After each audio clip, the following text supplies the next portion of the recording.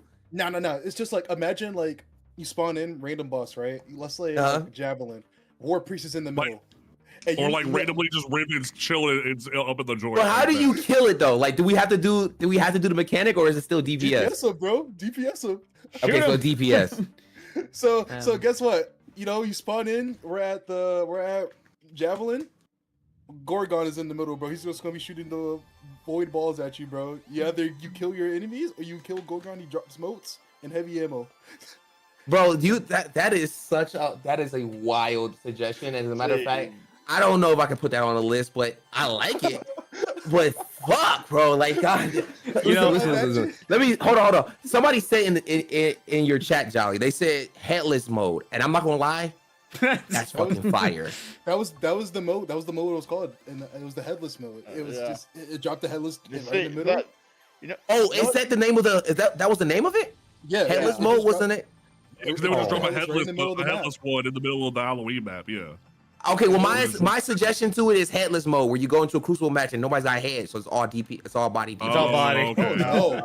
Oh no! All I'm not body using shot, that. all I'm day, not every using. day, I'm not baby. using the hand cannon. You know, bro. There'd be no flashback to ages ago when Gambit was a little more baby. Some friends of mine concocted an April Fool's joke where in Gambit on April Fools, instead of spawning primevals, it spawned applicable raid bosses, which it was. I know it was crazy, but it was like in that case, like War Priest or like Valkaor, something that could fit in the space and drop that wasn't so weird, and have that play out. It's not like full raid mechanics. It's just like it was the raid boss in That's in what I'm saying. Yeah, I can get Gambit. behind That that. sounds Yeah. sick. Yeah. Like imagine you're playing on if you guys remember the Almighty map where you're just on like different Cabal ships and like you're trying to run away and then Shiro-Chi just comes and like screams you off the map. That would be fucking nuts. Hey, well, you can't do anything about it because you're dead, bro. Just random raid bosses Oh my- showing up in random encounters. It'd be That like sounds multiverse fun. of That madness. sounds like so much fun, bro. I'm not gonna lie, I'm not against it as long as we don't. I mean, it should still have some type of. I mean, like I said, in April Fools, encounter. at 24 hours, it's not gonna be like what was that event that gave everyone permanent grenade spam and skip grenades? Oh God. Ma'am? It starts with horror. the R. It was that spring I know event what you're before Guardian Games, the Revelry. It was- Yeah, nothing the like that. Realm, Like oh nothing God. where like it's a 3-week event of raid bosses showing up. Like at 24 hours, 48 hours, a little bit of lighthearted fun, not to ruin anyone's day. No, absolutely. Okay, let's move. Like, because honestly, that's a fire one. Honestly, and I think in my official offer for PvP, if we had a life of abundance, is something that I've actually worked on for a very long time. Is the concept of chaos SRL and chaos SRL. Yeah, chaos SRL is literally like GTA 5 races. PvP SRL, but you get components that can go on your Sparrow that you already have. And the reason why I like this idea a lot is because now we have so many Sparrows that are not used, right? Like it will give you a choice. So like there's heavy Sparrows, there's light Sparrows, there's medium Sparrows, and they kind of give you different attributes. So like heavy Sparrows will be tanks and stuff like that.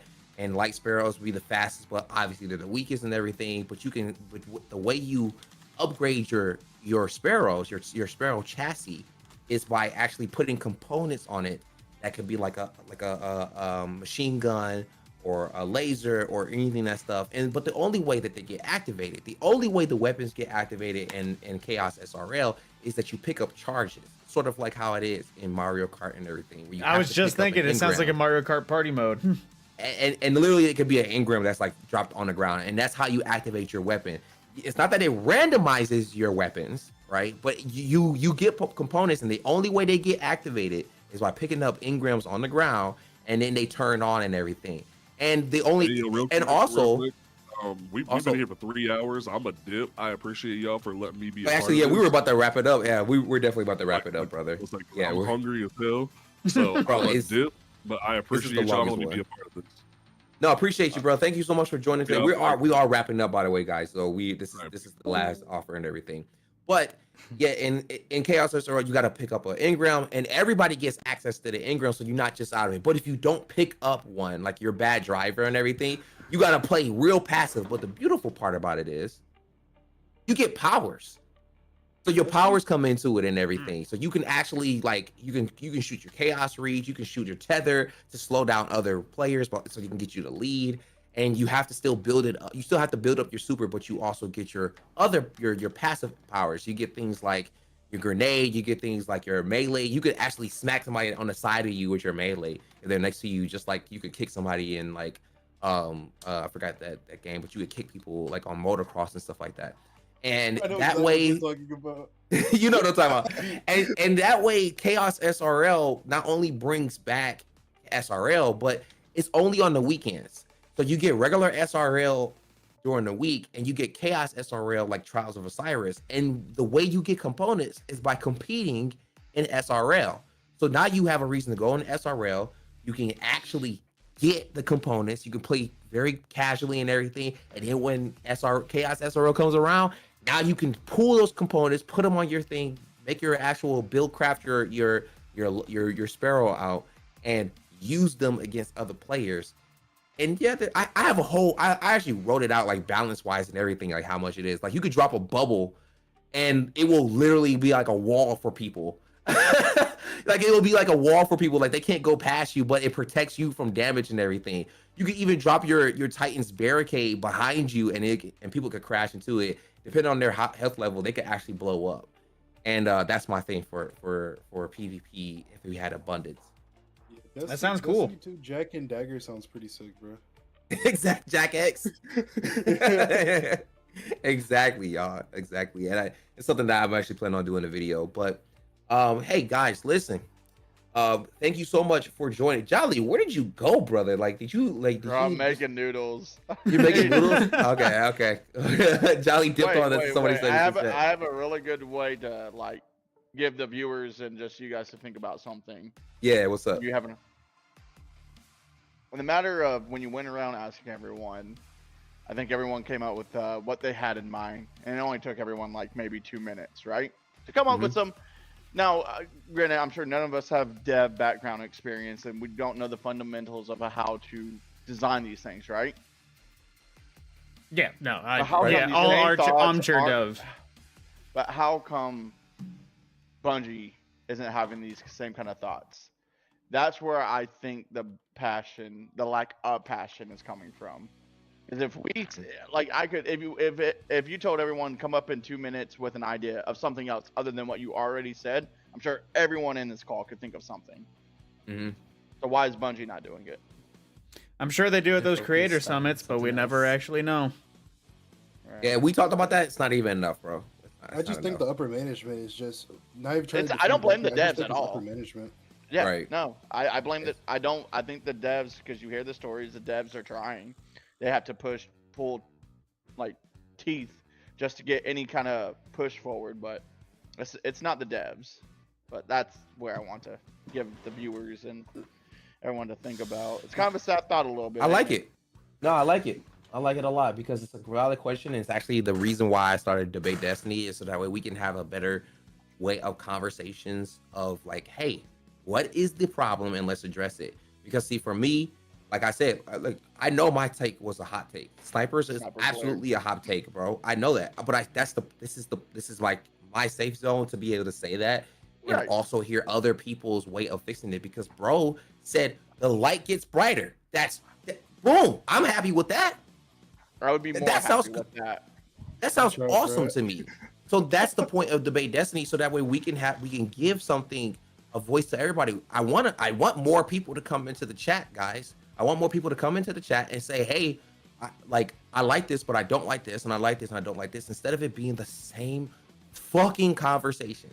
It's the same conversation over here. Oh, I'm tired of SBM. Oh, I'm tired of fucking of sunsetting, which I'm with you on that. But like, we also need to figure out ways to make the game good, so that way things like that become mitigated. We gotta figure out solutions that they're not thinking of, because at this point, if they keep hearing the same old whiny boo-boo crybaby stuff that we've been saying for like literally like at this point 10 years now, because it ranges from everything that we talked about, we're not going to get any change.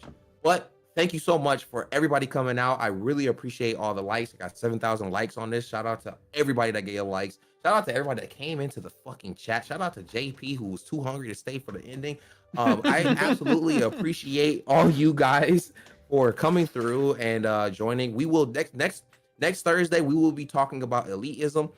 That is absolutely something that I'm looking forward to because it's something that needs to be addressed in the community. Like, where does the line draw, honestly? And I'm looking forward to Unc like really leading us through that and everything. We'll talk about things. And then next Sunday, we're talking about cheaters. We'll be talking about cheaters next Sunday. So we need to kind of have like, I don't know how we're going to talk about that, but like we need to figure out like some type of talking point because cheaters, see, I don't deal with it because I'm a console player, but we need to talk about it and everything. So shout out to Dio, shout out to JP, shout out to Unclejolly, shout out to the Mad Scorpion, and shout out to the Baby Beast. Like, you guys are all goated for this conversation. I will see you guys. It looks in like Jelly orbit. just disconnected, lost power. Perfect time to wrap up.